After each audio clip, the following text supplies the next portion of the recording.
사랑하는 은혜와 진리 장로교회 교우 여러분, 어젯밤도 평안하셨습니까? 오늘도 주님의 뜻을 이루는 사명에 함께 쓰임받는 저와 여러분이 되시기를 주님의 이름으로 축원합니다. 오늘 새벽에 만나 본문은 요나서 1장 1절로 17절입니다. 요나서 1장 1절로 17절을 제가 읽어드리겠습니다. 여호와의 말씀이 아미떼의 아들 요나에게 임하니라. 이르시되 너는 일어나 저 큰 성읍 니느웨로 가서 그것을 향하여 외치라. 그 악독이 내 앞에 상달되었음이니라 하시니라. 그러나 요나가 여호와의 얼굴을 피하려고 일어나 다시스로 도망하려 하여 욥바로 내려갔더니 마침 다시스로 가는 배를 만난지라.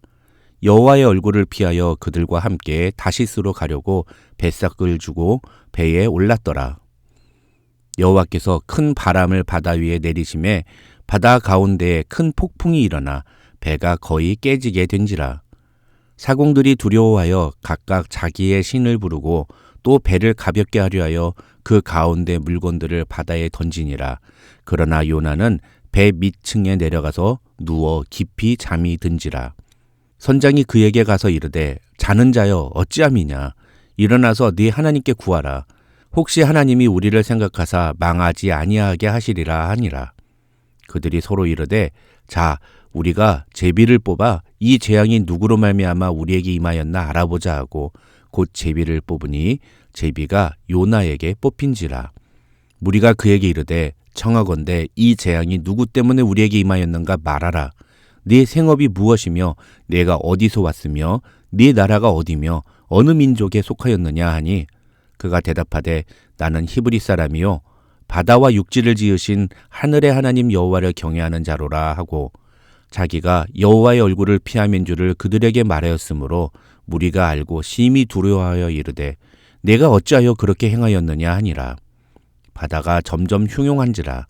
무리가 그에게 이르되 우리가 너를 어떻게 하여야 바다가 우리를 위하여 잔잔하겠느냐 하니 그가 대답하되 나를 들어 바다에 던지라. 그리하면 바다가 너희를 위하여 잔잔하리라. 너희가 이 큰 폭풍을 만난 것이 나 때문인 줄을 내가 아노라 하니라. 그러나 그 사람들이 힘써 노를 저어 배를 육지로 돌리고자 하다가 바다가 그들을 향하여 점점 더 흉용하므로 능히 못한지라. 무리가 여호와께 부르짖어 이르되 여호와여 구하고 구하오니 이 사람의 생명 때문에 우리를 멸망시키지 마옵소서. 무죄한 피를 우리에게 돌리지 마옵소서. 주 여호와께서는 주의 뜻대로 행하심이니이다 하고 요나를 들어 바다에 던짐에 바다가 뛰노는 것이 곧 그친지라. 그 사람들이 여호와를 크게 두려워하여 여호와께 제물을 드리고 서원을 하였더라. 여호와께서 이미 큰 물고기를 예비하사 요나를 삼키게 하셨으므로 요나가 밤낮 3일을 물고기 뱃속에 있으니라. 요나서는 북이스라엘 시대의 아수르를 향해 하나님께서 주신 메시지를 담은 예언서입니다. 요나서가 기록될 당시 북이스라엘은 여로보암 2세라는 북이스라엘 역사상 가장 탁월하고 가장 성공한 왕이 통치하던 시기였습니다. 그 시기 아수르 제국은 아직 우리가 아는 그런 아수르가 아니었습니다. 아니 오히려 당시 아수르는 기근과 가뭄으로 인한 흉년이 오랫동안 지속됨으로 말미암아 거의 나라 전체가 망할 수준이었습니다.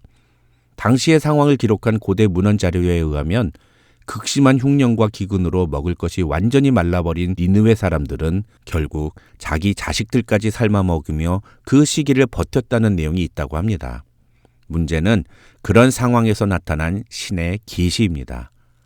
학자들의 말에 의하면 아수르 사람들은 1월 성신, 즉 태양을 숭배하던 민족인데 그렇게 기근과 흉년으로 고통을 당하고 있는 중에 개기일식, 그러니까 낮에 태양이 달의 그림자에 가려지는, 그래서 낮에 온 세상이 캄캄해지는 일이 벌어졌고 아수르 사람들은 그런 개기일식을 태양신의 죽음, 즉 아수르의 멸망의 계시로 받아들였다고 합니다.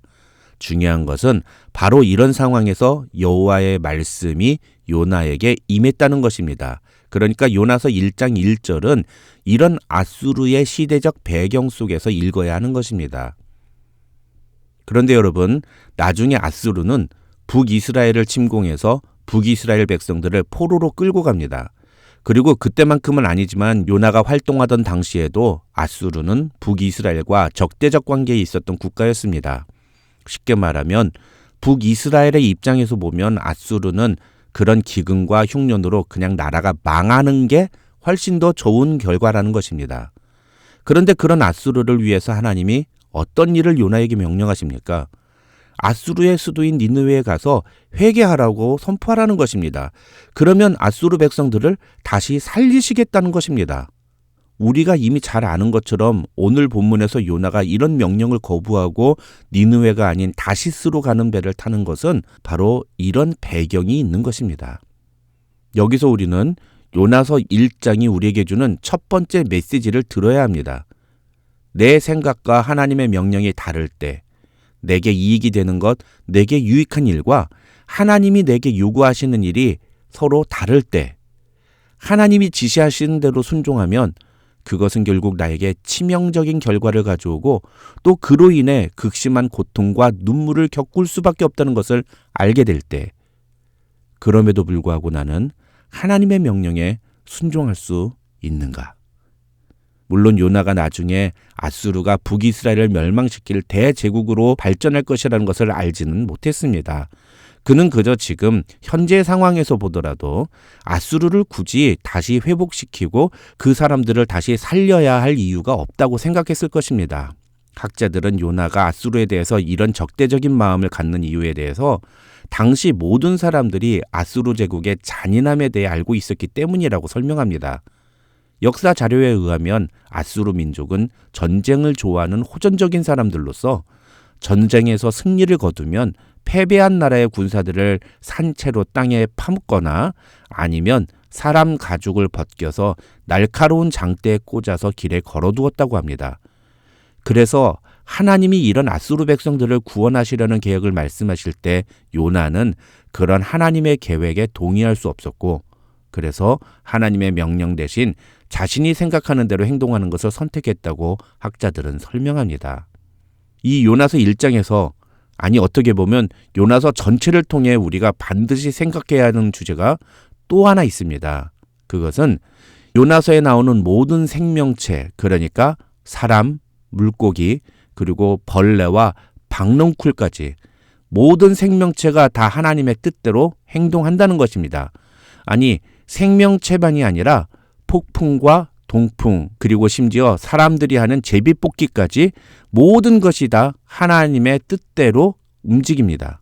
그런데 오직 요나 한 사람만이 하나님의 명령에 순종하지 않습니다. 모든 우주 만물이 다 하나님의 뜻대로 움직이는데 오직 요나 한 사람만 자기 마음대로, 자기 생각대로 움직입니다. 요나는 하나님이 선택한 이스라엘 민족이었습니다. 게다가 요나는 하나님의 말씀을 받은 선지자였습니다. 그런데 그런 요나 한 사람만 하나님의 뜻과 다르게 움직이고 있는 것으로 묘사하는 이 요나서의 메시지를 우리는 놓치지 말아야 합니다. 요나는 스스로 선택받은 민족, 즉 선민이라는 의식을 갖고 있었습니다. 그러나 요나는 철저히 하나님의 뜻과 다른 것을 선택하고 그대로 행동합니다. 요나서 1장이 우리에게 보여주는 중요한 메시지는 바로 이것입니다. 그 누구보다도 하나님의 뜻대로 순종하며 살아야 할 하나님의 백성이 온 우주 만물 가운데 유일하게 하나님의 명령에 불순종하는 이 요나의 모습을 통해 우리는 과연 어떤 모습인가를 돌아보아야 한다는 것입니다. 3절에서는 요나가 여호와의 얼굴을 피하려고 했다는 표현이 2번이나 반복돼서 나오는데 히브리어로 여호와의 얼굴을 피한다는 것은 불순종의 행위를 표현하는 것으로 그만큼 요나는 철저히 하나님께 불순종하기로 결심했다는 것을 보여주는 의도적인 표현이라고 할 수 있습니다. 그런데 놀랍게도 그런 요나의 계획은 어쩜 그렇게 일이 잘 풀릴 수 있을까 싶을 정도로 일이 착착 진행됩니다. 3절에 나오는 마침 다시스로 가는 배를 만난지라 라는 표현은 바로 그런 의미를 담은 표현이라고 학자들은 설명합니다. 내 계획대로 일을 진행함에도 불구하고 모든 것이 순조롭게 진행될 때 우리는 내 선택이 옳았다고 판단합니다. 심지어 어떤 경우에는 그것을 하나님의 인도하심이라고 말하기도 합니다. 하나님의 뜻이 아닌 내 뜻대로 행동할 때 그것이 아무리 세상적으로 보기에 성공하고 좋은 결과로 이어져도 그것은 절대로 하나님의 인도하심이라고 볼 수 없습니다. 잠시 내 계획이 성공한 것처럼 보일 수는 있지만 어느 순간인가 하나님의 개입이 시작되면 그때부터 그 인생은 꼬이기 시작합니다. 4절부터 17절까지 나오는 내용이 바로 그것을 보여줍니다. 이 4절로 17절의 내용을 통해 우리는 요나처럼 이런 곤란한 상황에 빠지기 전에 처음부터 미리미리 하나님의 명령대로 순종하는 것이 지혜로운 선택이라는 사실을 알아야 합니다.